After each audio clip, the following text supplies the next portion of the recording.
दोस्तों नमस्कार। आप सभी के इस मंच पर जिसका नाम मयूर जानी ऑफिशियल है, बहुत-बहुत स्वागत है। आपने इससे पहले वाला जो वीडियो देखा होगा तो उसमें आपने देखा होगा कि हमने कांग्रेस की प्रवक्ता डॉक्टर पूजा त्रिपाठी जी को आमंत्रित किया था और उनसे हम कुछ सवाल-जवाब पूछने वाले थे जो कांग्रेस के चुनावी प्रक्रिया में जो धांधली हो रही है और वहाँ कांग्रेस हमको इतनी ज़्यादा कहते हैं ना कि इसका विरोध करते हुए नज़र नहीं आ रही अब तक, उसको लेकर कुछ तीखे सवाल उनसे पूछने थे। उनके बीच में जो है तबीयत थोड़ी जो है वो नासाज हुई तो वो उन्होंने वहाँ पे ब्रेक लिया था। तो ख़ैर वो वीडियो हमने फिर अलग से मोदी साहब और सब जो है वो सब चुनावी प्रक्रिया पर ही था लेकिन वो हमने उनके बिना किया था, वो आपने देखा होगा। ये एपिसोड में अभी जो शूट कर रहे हैं, अभी जो रिकॉर्ड कर रहे हैं, उसमें पूजा जी जो है वो स्वस्थ हो चुकी हैं तो फिर से जुड़ी हैं। तो मैं उनको जोड़ लेता हूँ ज़्यादा समय में ना बर्बाद करते हुए। पहले पूछ लें कि डॉक्टर साहब आप ठीक हैं कि नहीं हैं? ये बताइए। 1 सेकंड ये आपका माइक जो है ये अनम्यूट कर हाँ, मैं आप बिल्कुल ठीक बताइए। हूँ। जानती हूँ कैसे अचानक से मेरी तबीयत खराब हो गई। ऐसा कभी होता नहीं है नहीं, नहीं, लेकिन सॉरी ठीक है। और अब मैं बस वापस आप एकदम ठीक हैं। बिल्कुल, बिल्कुल मैं एकदम ठीक हूँ। जी, ठीक है। तो अब वही सवाल जो वहाँ से अधूरा छोड़ा था कि आपने कहा जी, कि ये लड़ाई लड़नी पड़ेगी, आप अब ये मान रहे हैं। सीडब्ल्यूसी जी, में ये फैसला हुआ, आप कह रहे हैं। जी। पर आपने कहा था कि वो लड़ाई कठिन होगी। लड़ाई कठिन कैसे हो सकती है? मतलब किस हिसाब देखिए, से कठिन आपको लगती है, ये बताइए? जितनी मेरी पॉलिटिकल समझ है मयूर जी, मुझे लगता है ये लड़ाई जैसा हम अ, कोर्ट में लेकर भी गए हैं, इलेक्शन कमीशन को चिट्ठी लिखी है, खैर इलेक्शन कमीशन को शेरो शायरी के अलावा कोई फुर्सत नहीं है। कोर्ट में भी लेके गए हैं, कोर्ट में भी एक सिरे से खारिज हो गई हैं ये अर्जियां कि हम बैलेट पेपर के ज़माने में वापस नहीं जा सकते।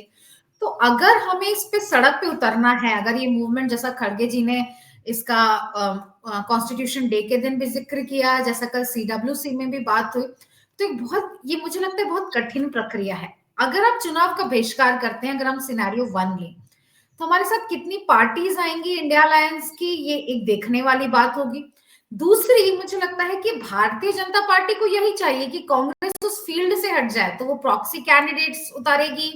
कितने लोग हैं जो निर्दलीय लड़ेंगे, उनके लिए कोई लेवल प्लेइंग फील्ड नहीं रहेगी, जिसका जो मर्जी आएगा वो वहां पे प्रॉक्सी कैंडिडेट्स उतारेंगे और ये विपक्ष लेस, विपक्ष के बिना, विपक्षहीन का जो इनका जो जैसे ये अभी संसद को भी चला रहे हैं 150 से तकरीबन विपक्षी सांसदों को निलंबित करके, या हर दिन धनखड़ जी आते हैं, सुबह उठते हैं, उनके सामने अडानी की डिमांड होती है और वो एडजॉर्न कर चले जाते हैं। पिछले 5 दिनों से हम देख रहे हैं। तो इस तरीके का भी सिनेरियो बन सकता है, इस तरीके की भी सिनेरियो हो सकती है। पर मुझे लगता है कि अभी जो कहते हैं ना पानी सर से ऊपर हो गया है, छोटी छोटी छोटी चीजें इतनी आई हैं। हम शिरडी में देख रहे हैं जो विखे जी हैं, उन्होंने कितनी प्रॉक्सी वोटिंग कराई है अपने ही कॉलेज के स्टूडेंट से। हम एक अवदान करके गांव के बारे में सुनते हैं जहां 70% से लोग कहते हैं कि हमने कांग्रेस को वोट दिया और उनके बूथ में, उनके गांव में 0 वोट दिखा रहा है। एक मनसे के कैंडिडेट हैं जिनको एक बूथ से 2 वोट मिलते हैं, बल्कि उनके परिवार वाले 4 है। चलिए परिवार वालों ने नहीं दिया। शोलापुर की अक्कलकोट सीट है जहां पे राष्ट्रीय समाज के पक्ष के उम्मीदवार है सुनील शिवाजी वडंगर। वो क्या उनको उनके बूथ से जहां पे उनका वोट है वहां 0 वोट मिले। चलिए उनके परिवार ने नहीं किया, रिश्तेदार ने नहीं किया, पर उन्होंने खुद तो अपने आप को वोट दिया होगा, उनका वोट कहाँ गया? तो जिस तरीके से और हर वक्त ये हम लोकसभा से ट्रेंड देखते आ रहे हैं कि इलेक्शन कमीशन कई कई दिन तक आंकड़े जारी नहीं करता था और उसके बाद अचानक से बड़े हुए आंकड़े आते हैं। 95 सीटें ऐसी हैं, और ये कांग्रेस का आंकड़ा नहीं है, ये इंडिपेंडेंट पार्टीज का आंकड़ा है कि 95 सीट ऐसी है जहां पे डेटा मिसमैच है, वोट्स काउंटेड और वोट्स पोल्ड में।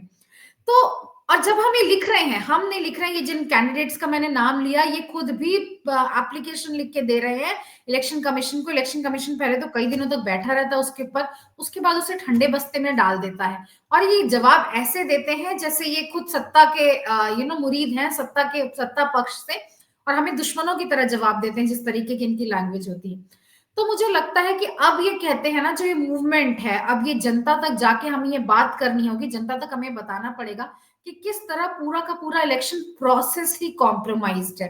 किस तरह पूरा का पूरा इलेक्शन प्रोसेस सिर्फ एक पार्टी को यह दिखाने के लिए, आप महाराष्ट्र ले लीजिए, आप हरियाणा ले लीजिए, आप जम्मू कश्मीर में हम अलायंस के साथ फाइट करें तो हम जम्मू कश्मीर दे दीजिए, हम झारखंड में अलायंस के साथ हैं तो हमें झारखंड का दे दीजिए। यहाँ पे अगर हम ईवीएम की बात करें तो अखिलेश जी ने ये क्लियर कहा कि मैं अगर सारी की सारी सीटें भी जीत जाऊंगा तब भी मुझे इलेक्शन ईवीएम पे भरोसा नहीं है। और वहां पे हेमंत सोरेन कह रहे हैं कि अगर चुनावों में इस तरीके ईवीएम की धांधली नहीं होती तो इंडिया अलायंस 75% से ज्यादा सीट होता। तो मैं एक्सपेक्ट जी करती हूँ, मैं आशा करती हूँ कि हमारे अलायंस पार्टनर्स जो हैं वो हमारे साथ आएंगे इस मुद्दे पर मुझे लगता है मयूर जी ये लड़ाई बड़ी कठिन होगी, क्योंकि इससे आपको इस पूरी चुनावी प्रक्रिया से हटकर आपको सड़कों पे जाना पड़ेगा। कहते हैं ना, जब सदन आवारा हो जाती है तो संग्राम सड़कों पर जाता है। आपको जी इसको बिल्कुल भारत जोड़ो यात्रा की तर्ज पे इसको सड़कों पे ले जाना पड़ेगा, इलेक्शंस को बॉयकॉट करना पड़ेगा। हम बॉयकॉट करेंगे, आने वाला दिल्ली इलेक्शन है, मुझे नहीं लगता आम आदमी पार्टी बॉयकॉट करेगी इलेक्शंस को। तो बात तो वही हो जाती है कि अगर 3 में से 1 जन भी बाहर निकलता है और 2 लोग फाइट करते हैं तो इलेक्शन प्रोसेस तो चलता रहेगा उन्हीं धांधलियों के साथ, उन्हीं वोटिंग परसेंटेज की सारे मिसमैच के साथ। तो ये लड़ाई बहुत लंबी है, पर ये कांग्रेस को ही लड़नी पड़ेगी मुख्य विपक्षी पार्टी की तरह। पूजा जी, इसमें जी। इसमें बॉयकॉट क्यों करना है, मैं ये कह रहा हूँ। हम्म। हम जैसे जो जर्नलिस्ट हैं, पत्रकार हैं, या तो जो सोशियो जी। पॉलिटिकल ऑब्जर्वर लोग हैं, हम लोग का ये मानना है कि बॉयकॉट तो, चुनाव का बॉयकॉट तो किसी बात का समाधान नहीं हो सकता। जी। लेकिन हाँ, जैसे कि राहुल गांधी साहब ने जो भारत जोड़ो यात्रा 2 बार निकाली, बहुत बड़ा जनसैलाब उनके साथ हुआ। हम्म। तो इसी मुद्दे पर जैसे खड़गे साहब ने कहा, आप देश को जोड़िए ना। देश में आप अगर निकले, क्योंकि देखिए, आप देख रहे हैं, सब देख रहे हैं, कोई भी पॉलिटिकल पार्टी की राहबरी के बगैर भी लोग तो उमड़ रहे हैं। कई बार जो है दिल्ली में इकट्ठा हुए हैं, अलग अलग देश में जो है वो हम्म। जन सैलाब आया है। इसके खिलाफ जो है वो चुनावी पूरी प्रक्रिया के खिलाफ, जी। मशीन और मशीनरी दोनों का दुरुपयोग हो रहा है। जी। उसके जी। खिलाफ लोग ऐसे जो है, विदाउट इवन एनी लीडरशिप भी जो है वो खुल के खड़े हैं। हम्म। अगर आप लोग इसको इसको जैसे भारत जोड़ो यात्रा निकली थी, ऐसे अगर इसको इस तरह से निकालेंगे, एक बनाइए को कार्यक्रम, निकलिए और रास्ते पे लोगों को सड़क पे मिलिए, उनको जोड़िए। आप, मुझे मुझे लगता है कि इस पर ज्यादातर देश के लोग जो है वो सहमत हो जाएंगे। और अगर इतने बड़े लोग अगर सड़क पर चलेंगे इस मांग को लेकर, तो इसका दबाव तो फिर किसी न किसी, कितनी ही बड़ी चाटुकार लोग क्यों ना बैठे हो इलेक्शन कमीशन में, है ना, वो तो उनको फिर पड़ना है। लेकिन अगर वो अब इनिशिएटिव नहीं लेंगे, चुनाव का बहिष्कार कोई कोई समाधान नहीं है, इस समस्या का हल नहीं हाँ। है। वो तो लोगों को, आपको जो है लेके निकलना पड़ेगा, वो एक दबाव खड़ा होगा, तभी जो है फिर सुप्रीम कोर्ट को भी सुनना पड़ेगा, है ना। वो जनता का मूड देखेंगे तो फिर इनको समझ में आएगा ना कि हाँ यार, ये हम लोग गलती कर रहे हैं, या हम जो गलत कर रहे हैं वो अब बिल्कुल पकड़ा जा चुका है। अभी क्या हो हम्म। रहा है, हम लोग जो है वो वीडियोस बनाते हैं, न्यूज़ बनाते हैं, खबर बनाते हैं, बातचीत करते हैं, आंकड़े देते हैं, ये सब करते हैं। लेकिन लोग जो हैं वो मोहम्मद प्राचा और बाकी सब लोग जो हैं वो इसके खिलाफ बोलते हैं, लेकिन वो सब जो है वो या तो सिविल सोसाइटी के लोग हैं या जर्नलिस्ट लोग हैं। पॉलिटिकल पार्टीज इस पर जो है कोई प्रोग्राम नहीं दे रही है। और आप जैसी बड़ी पार्टी, वो अब तक जो है इस पर बिल्कुल चुप से नजर आ रही है। और आपके अंदर भी, पूजा जी माफ कीजिएगा, हम्म। लेकिन इस पर सहमति तो है, इतनी ज्यादा है नहीं। आपके वहां भी जो है कुछ लोग कह रहे हैं कि नहीं नहीं, ये तो गलत है।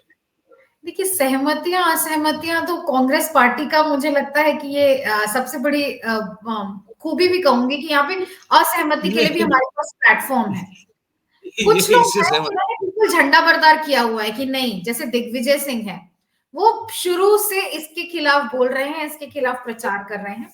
लेकिन आपकी बात सही है, जो हमें भारत जोड़ो यात्रा से मिला सिर्फ पॉलिटिकल नहीं मिला।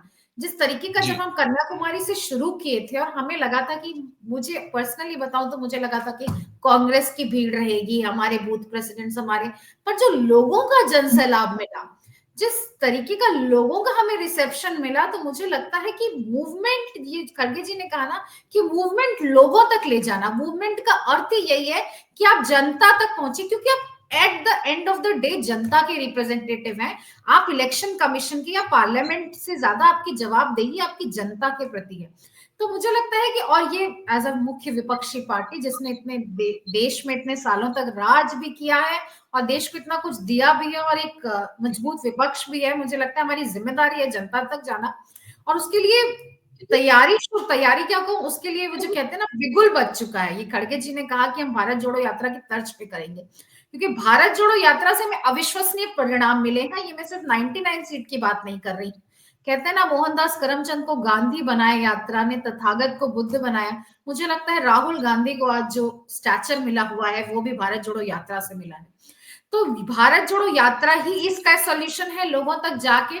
पर मैंने बॉयकॉट इलेक्शंस की बात इसलिए की मयूर जी, क्योंकि आप मुझे बताइए, आप भारत जोड़ो यात्रा में लोगों से संवाद करेंगे, लोगों के साथ आज स्कैटर्ड वॉइसेस हैं, कुछ सिविल सोसाइटी कह रही है, एडीआर कह रहा है, वॉइस फॉर डेमोक्रेसी कर रहा है, बहुत सारे लोग कह रहे हैं, कई वकील भी मैंने देखा है दिल्ली में इसके खिलाफ प्रोटेस्ट करते हैं, सुप्रीम कोर्ट में याचिका दायर करते हैं। स्कैटर्ड वॉइस है, मैं जानती हूँ।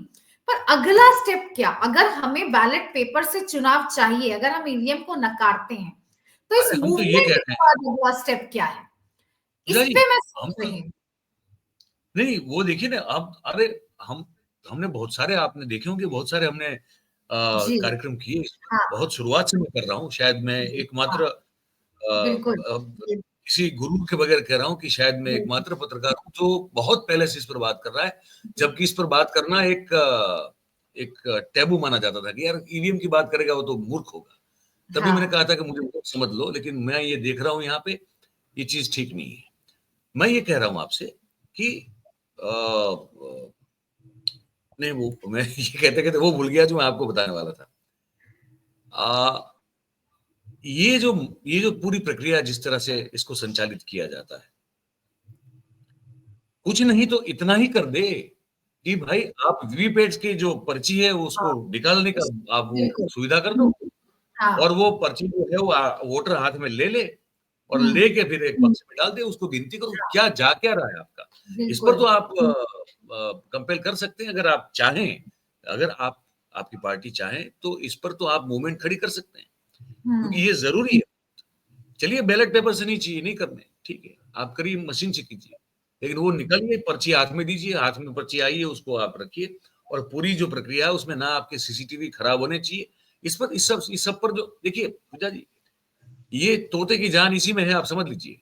बिल्कुल, बिल्कुल कहा, सही कहा आपने, तोते की जान इसी में या है। तो हाँ, या तो कहे कि राजा का जो तोता है वो यही है।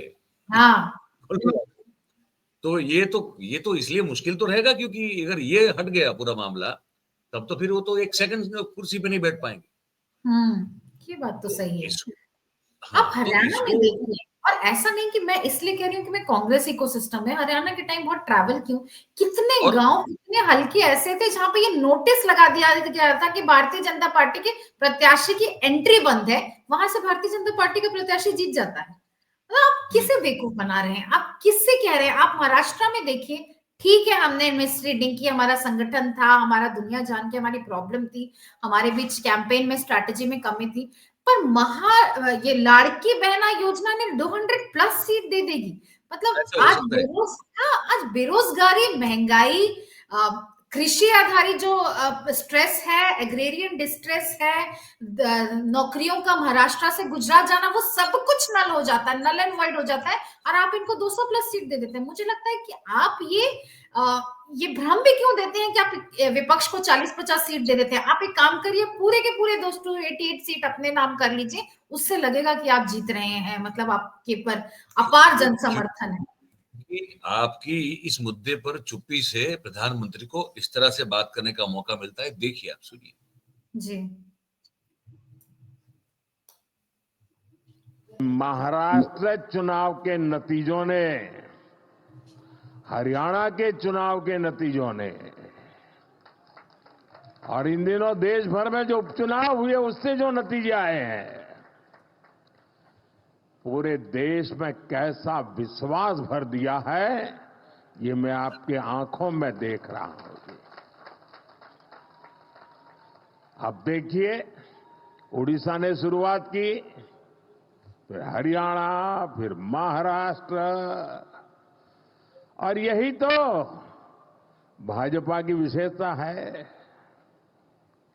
और यही विशेषता हमारे कार्यकर्ताओं का सामर्थ्य है, हमारी पार्टी के कार्यकर्ताओं का सामर्थ्य है। इलेक्शन कमीशन के कार्यकर्ताओं की बात कर रहे विपक्षी हैं। दल बिल्कुल, बिल्कुल। बीजेपी सरकार के खिलाफ सुबह शाम अपप्रचार करते रहते हैं, लेकिन जनता बीजेपी सरकार के कामों को देखकर उन्हें आशीर्वाद देने खुद मैदान में दौड़ पड़ती है। जब आप निष्क्रिय रहते हैं तब ये इनको ये बोलने का अवसर प्राप्त होता है, ये कह रहा हूं। नहीं, इसको लेके कल भी जगह मैं सीडब्ल्यूसी की बात करूं, जो भी इंटरनल जर्नलिस्ट का आया, तो उसमें ये बात फिर से उठी थी और इस बात पे फिर से असहमति हुई थी। तो ऐसा नहीं है कि आसान है बहुत रहा, इसमें सब कोई साथ है, हर कोई चलिए हम वो तो करते हैं। आपके वहां जो असहमत हो रहे हैं वो है कौन लोग? अभी कुछ इंटरनल जर्नलिस्ट हैं, ये बात तो पुष्टि है नहीं, एज एन ऑफिशियल प्रवक्ता मैं इनका नाम नहीं लेना चाहूंगी, पर ऐसी कुछ इंटरनल आई हैं बातें कि उससे उसमें भी असहमत हैं लोग। जो पर असहमत हैं वो आपके ही लोग हैं या मुखोट? मैं नहीं तो नहीं उनको हमारी स्लीपर सेल कहता हूँ। अरे नहीं मैं तो हमारे वो स्लीपर सेल है आपके वहां पे। वो आपके वहां पे बैठे हुए भारतीय जनता पार्टी के स्लीपर सेल है। हमने एक कल प्रोग्राम किया था एमजी देव सायम साहब के साथ। अगर आपने नहीं देखा होगा तो मैं आपको लिंक भेज दूंगा, जी जी आप देखिएगा। तो उनका बड़ा साफ कहना था कि लोकसभा चुनाव से पहले जब वो आपका इंडिया ब्लॉक का बैठक हुआ था उधर मुंबई में, वही में तो वो इलेक्शन कमीशन को लेकर उनका पूरा एक प्रस्ताव जो है वो शामिल किया गया था, लेकिन जयराम रमेश साहब ने उस पर कुछ किया ही नहीं। मैं तो नाम ले सकता हूँ, आप पार्टी के आप लो ना लो, लेकिन हम तो कह सकते हैं। आपके जो केसी वेणुगोपाल साहब है, उन्होंने जिम्मेदारी ली थी कि वो पूरा एक वॉर रूम बनेगा जिसमें 17C को लेकर पूरी सतर्कता बरती जाएगी। कुछ हुआ ही नहीं, ना लोकसभा में हुआ, ना उसके बाद हरियाणा में हुआ, ना इधर महाराष्ट्र में हुआ, कहीं नहीं हुआ। क्यों नहीं कर रहे ये लोग? क्या मुझे प्रॉब्लम है? ये दिक्कत 70 है। मुझे अभी तक यही लगता था कि हम जो क्या कहूँ, जो फॉर्मल प्रोसीजर्स हैं उनके थ्रू जाते हैं। इलेक्शन कमीशन जो कहता है 1 हफ्ते तक सेकंड और थर्ड आने वाले कैंडिडेट्स प्रोटेस्ट दें, इलेक्शन कमीशन उस प्रूफ मांगता है, वो सारी जो बातें हैं उसे हम करने की कोशिश कर रहे थे। हम इलेक्शन कमीशन को चिट्ठियां लिख रहे थे, हम उनको प्रूफ दे रहे थे। कॉन्स्टिट्यूएंसी हरियाणा में हमने 17 पेजेस का कॉन्स्टिट्यूएंसी वाइज उनको प्रूफ भेजा था, पर उसका जवाब कैसा मिला वो आपने देखा ही होगा। किस तरीके का इन्होंने एक तरफा कह दिया कि जो आप हारते हैं तो आप ईवीएम पे सवाल उठाते हैं, आप जीतते हैं तो वहां पे ईवीएम ठीक हो जाता है। और सेम महाराष्ट्र में हमने उनको अर्जियां दी हैं। तो अभी तक हम, चाहे सुप्रीम कोर्ट हो चाहे इलेक्शन कमीशन हो, हम चाह रहे थे कि हम संवैधानिक संस्थाओं का उपयोग करके हम सही तरीकों से जाएं, मतलब हमें मूवमेंट करने की जरूरत नहीं पड़े। और मुझे लगता है कि जहां तक इलेक्शन कमीशन को एक पारदर्शी संस्था होनी चाहिए थी, उन्हें सारी राजनीतिक पार्टियों को इक्वल स्पेस देना चाहिए, जो कि नहीं है। हम अभी मुझे प्रधानमंत्री जी उपचुनाव की बात कर रहे थे, उपचुनाव में किस तरीके की धांधली चल रही थी, किस तरीके का एक पर्टिकुलर कम्युनिटी के साथ चल रहा था, वो शर्मनाक है। अगर आप उपचुनाव के दिन 7 अधिकारी सस्पेंड होते हैं उपचुनाव के दिन, तो वो आपके उपचुनाव करवाने के पूरे प्रोसेस पे एक बहुत बड़ा प्रश्न चिन्ह खड़ा करता है।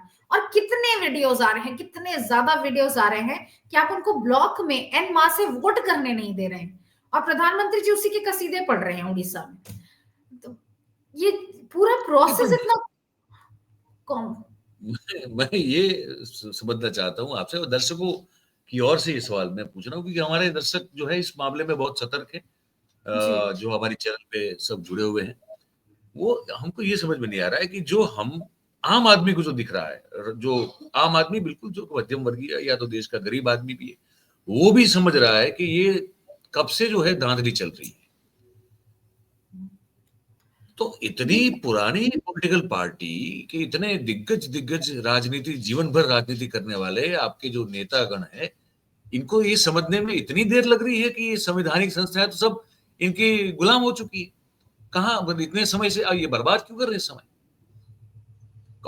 कितने समय से आपके पास, कितने समय से आप सबके पास ये जानकारी, प्रूफ और अनुभव है, सिर्फ प्रूफ नहीं अनुभव है, आप लोगों ने अनुभव किया हुआ है कि सब संस्थाएं जो है, चाहे वो ईडी हो या कोई भी आप पकड़ ले, जो जिसको हम नाम ले इस देश में, ईसीआई से लेके, कहाँ ये निष्पक्ष रूप से काम कर रही है? इतने साल हो गए नहीं कर रही। तो फिर किस किस मतलब क्या कहें उसको, किस विश्व में आप लोग जी रहे हैं कि अभी भी ये उम्मीद लगा के बैठे हुए हैं कि ये संवैधानिक संस्थाओं के पास हम प्रस्तुति करेंगे, अपनी बात रखेंगे और ये काम करेंगे? मतलब यूटोपिया किस तरह का है ये बता दीजिए मुझे आप। नहीं, देखिए आपकी शिकायत जायज है, जो कि मैंने कहा कि अब हम रियलाइज कर रहे हैं कि पानी सर से ऊपर जा चुका है। जब हमने डेडिकेटेड कैंपेन लड़ा लोकसभा में और इन्हें 240 पर समेटा, तो हमें लगा कि संस्थाएं और ये जो पूरा अरे प्रोसेस है उसमें हमारा विश्वास था। वहाँ भी मोर देन 80 सीट्स तो वैसे जीते हैं, तब जाके 240 हुई है। तो बिल्कुल हमने पूरा कार्यक्रम किया, 5 बढ़ाया है। करोड़ 13 लाख वोट बढ़े पड़े पड़े लोकसभा में, तब जाके ये 240 हुई।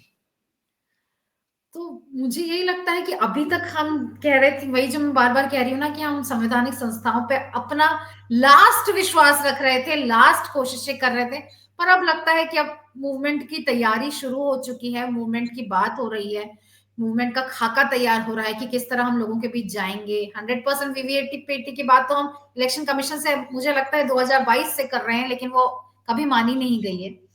तो ये सारी तैयारियां चल रही हैं, इसका बिगुल बज चुका है। खड़गे जी ने परसों भी कहा, कल भी कहा, और मुझे लगता है कि पार्टी ऑन द मेजॉरिटी की मैं बात करूं तो तकरीबन सभी सदस्य इसके, मेजॉरिटी सदस्य इसके फेवर में हैं, और मुझे लगता है आप बहुत जल्दी एक मूवमेंट देखेंगे कांग्रेस पार्टी से। मैं जानती हूँ लेट है, इसके लिए माफी भी मांगती हूँ आपके दर्शकों से, मैं जानती हूँ लेट है, लेकिन जो भी करेंगे वो हम ही करेंगे। मतलब मुझे इसकी जिम्मेदारी भी हमारी है, और इसकी इसमें देरी होने की जिम्मेदारी भी हमारी है, तो हम ही करेंगे और हम इसको उस तक ले जाएंगे, मंजिल तक ले जाएंगे, क्योंकि बहुत इनका क्या करेंगे? ये जो दीमक की तरह आपको अंदर से खोखला कर रहे हैं, आपके अंदर घुसे हुए ये जो बीजेपी के स्लीपर सेल, इनका क्या करने वाले हैं आप? ऐसे ही बेटा। अच्छा, आपको पता है, मुझे पता है, मुझे ये भी पता है कि राहुल गांधी साहब भी जानते हैं कि वो कौन लोग हैं। सब जानते हैं, तो ऐसी कौन सी मजबूरी है जो इनको अभी भी जो है आप सीने से लगा कर बैठे हुए हैं? नुकसान ही कर रहे हैं आपका, और क्या कर रहे हैं? कहने को बहुत सारी बातें होती मयूर जी, और ऐसे किसी को स्लीपर सेल नहीं कह देना चाहिए। सबकी असहमतियां होती हैं, सबकी प्रोसेस पे विश्वास और अविश्वास होता है, और ठीक है, लोकतंत्र ऐसा नहीं होना चाहिए कि दिल्ली से एक फोन आ जाए कि आप मुख्यमंत्री हैं और लोगों को पता नहीं है। मुझे लगता है कि सभी का अपना एक स्टैंड होता है, सभी का अपना एक स्पेस होता है। स्टैंड ये है ना कि ये जनहित की बात है। देखिए, इसमें ये तो जनहित की बात है ना, इसमें कौन सा स्टैंड की बात है? अब ईवीएम अगर है तो रखिए, वो वीवीपैट की पर्चियों का मिलान कीजिए। वो इसमें तो मुझे लगता है वो बहुत कहाँ कोई नहीं, और वो ऐसी कोई बहुत बात तो है नहीं कि देश हित के विरुद्ध में। इस पे कोई असहमति नहीं है, मैं आपको अश्योर कराती हूँ, इस पे कोई असहमति नहीं है, क्योंकि इसको लेके हमने कम से कम 25 बार इलेक्शन कमीशन से हमारा प्रतिनिधि मंडल मिला है, इंडिया ब्लॉक का मिला है। कहाँ मिल रहे हैं आपको? मिल ही नहीं रहे हैं। हाँ, वो मिल ही नहीं रहे, वो हमारी बातें ही मान रहे हैं, तो वही मैंने कहा ना, मूवमेंट हमारा आखिरी हो गया है, स्ट्रॉ हो गया, तो अब तो मिल ही नहीं रहे आपको। तो हाँ, वो ना आपके वही खत सही का जवाब दे रहे हैं, ना आपके खत का जवाब दे रहे हैं। नहीं, खत का जवाब देते हैं, खत का जवाब में इतना क्रूड, इतना इतना बेकार जवाब देते हैं, ऐसा लगता है कि ये भारतीय जनता पार्टी के आईटी सेल के मेंबर्स हैं, ऐसा जवाब देते हैं ये। साथ में वो शायरी लिखते हैं, लिख के भेजते हैं कि उसे बोलते ही। नहीं, शायरी चलो खत में नहीं लिखते, शायरी इनकी प्रेस कॉन्फ्रेंस के लिए रिजर्व रहती है, एक बेकार सी शायरी। इनसे कोई भी सवाल पूछा जाए इलेक्शन कमीशन के साख पर, तो वो शायरी, इनकी शायरी सुनने के बाद मुझे नवजोत सिंह सिद्धू की शायरी ठीक लगने लगी। बिल्कुल। मुझे लगता है शायरी जाके डूब मरेगी इनकी शायरी सुनने के बाद। लेकिन आप खुद शायर हैं, तो एक शेर इस पर तो सुना दे आप कुछ। आपकी जो आपकी कांग्रेस के इस मुद्दे पे जो हालात है, उस पर कुछ सुना दे। आप मुझे मेरी जॉब से बाहर निकलवाएंगे।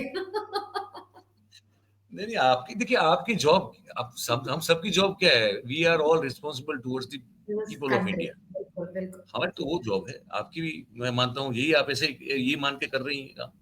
मैं भी यही मान के कर रहा हूँ, we are responsible and answerable to the people of this country, not to anybody. ठीक है, for the same answer, for the same responsibility we hold, मुझे लगता है कि जो हम बातें कर रहे हैं, जो हम ऐलान कर चुके हैं, जो हम खाका तैयार कर रहे हैं, वो इसी के लिए है, क्योंकि हमारी एंड ऑफ द डे हमारी सबसे बड़ी जिम्मेदारी लोगों के प्रति है, और उन लोगों के प्रति ही हमें सच में खड़ा होना पड़ेगा कि हम आपके लिए खड़े हैं। ये लोकतंत्र तो लोक से बना है ना, लोगों से बना है, और अगर लोग निकल जाएगा तो किधर है? हाँ, इसके नीचे की अगर आप जमीन खींचने की कोशिश करेंगे, तो कभी ना कभी तो इंसान उठेगा और प्रोटेस्ट करेगा, और हम देखते हैं कि हर हर जो क्या कहूँ, पॉलिटिकल मूवमेंट होता है वो सड़कों से ही निकलता है, वो सदन से नहीं निकलता। लोग ही जब उस पूरे मूवमेंट में जुड़ते हैं तभी चेंज आता है, चाहे हम किसी भी पॉलिटिकल मूवमेंट की बात करें। कोई तारीख तय हुई है पूजा जी? कब से, कुछ कहाँ से, कैसे, कुछ कुछ कुछ कुछ और कोई रूपरेखा? तारीख तो तय नहीं हुई है, अनाउंसमेंट हो चुकी है। मुझे लगता है ये इतना डिटेलिंग लगेगी, इसको कैसे करेंगे, इसको राहुल जी लीड कर रहे हैं कि खड़गे जी लीड कर रहे हैं, बहुत सारे इफ्स एंड बट्स और बहुत सारे डिटेल्स होंगे, पर मुझे लगता है बहुत जल्दी इसका ऐलान भी कर दिया जाएगा। क्योंकि जितना जल्दी होगा उतना देश के हित में है तो इसलिए। बिल्कुल, इलेक्शंस अब नेक्स्ट दिल्ली है, उसके बाद बिहार है, इलेक्शंस की झड़ी लगी हुई है, पर हम एक, जल्दी करें। हाँ, उम्मीद करते हैं कि ये आप जो है इसको, मतलब करेक्शन, जो सेल्फ करेक्शन है, आपकी पार्टी के लिए बहुत जरूरी है, क्योंकि हाँ आपकी जी, पार्टी मेन ओपोजिशन है, और मेन ओपोजिशन जो है उससे लोगों की उम्मीदें बहुत ज्यादा होती है। जी वो जी, वो opposition ही जनता की आवाज होती है, सत्ता में बैठे हुए लोग नहीं होते हैं। हाँ ओपोजिशन ही जनता की आवाज होती है। बिल्कुल। तो इसलिए आपसे ज्यादा उम्मीद है, इसलिए आपको ये थोड़े तीखे कड़वे सवाल पूछे, लेकिन पूछना नहीं जरूरी नहीं, था, बिल्कुल स्वागत है तीखे कड़वे सवालों है का। ना? और आप, अच्छी बात है कि आप जवाब भी दे रहे हैं, लेकिन क्योंकि भाजपा वाले तो बुलाएंगे तो आएंगे, नहीं आएंगे तो जवाब देंगे नहीं। वो अलग मामला है पूरा। चलिए पूजा जी, धन्यवाद आपका, थैंक यू। उम्मीद धन्यवाद। करते हैं कि आपकी ये यात्रा जो इस पूरी चुनावी प्रक्रिया को सुधार मांगने वाली जो यात्रा है, वो जल्द से जल्द आयोजित हो, और देश के लोग जो है इकट्ठा होकर इसको मजबूत करें, ये उम्मीद करते हैं। बहुत बहुत धन्यवाद, आप ने समय निकाला, thank you very much. Thank you so much. दोस्तों, ये डॉक्टर पूजा त्रिपाठी जी थी, और हमने उनको पूछा कि क्या कर रही कांग्रेस, मुख्य विपक्षी दल है। मुख्य विपक्षी दल ही जनता की सही आवाज होता है, लोकतंत्र की ये व्याख्या है। जो कुछ व्याख्या है उनमें से एक ये है। तो वो क्या कर रहे हैं? आपने बातचीत सुनी, आपको कैसी लगी ये बातचीत, ये हमको आप कमेंट करके लिख के जरूर से बताइए। और अगर आपको बातचीत जो है वो जानकारी प्रद लगी हो, तो इस वीडियो को आप लाइक कर सकते हैं, तो फिर जरूर करें। इसकी जो वीडियो की लिंक है, अगर आप चाहें तो इसको शेयर कर सकते हैं, तो ये बातचीत ज्यादा से ज्यादा लोगों तक पहुंच पाएगी, आप सबके सहयोग से, आप सबके सहकार से, समर्थन से, है ना? और मैं हमेशा कहता हूँ, ये देखते देखते जो है, अगर सब्सक्राइब नहीं किया तो कर लिया कीजिए, तो नोटिफिकेशन मिलते रहेंगे आपको। ऑल वाला जो बेल का बटन है उसको दबाएंगे, उसमें फिर ऑल एक ऑप्शन आता है, तो अगर ऑल दबा देंगे तो आपको वीडियो लाइव रिकॉर्डिंग जो भी होगा, प्रीमियर होगा, आपको उसके नोटिफिकेशन आते रहेंगे। तो सब्सक्राइब जरूर से करें। बहुत बहुत धन्यवाद करेंगे आप सभी का हमारे साथ इस कार्यक्रम में जुड़ने के लिए। Thank you very much. नमस्कार।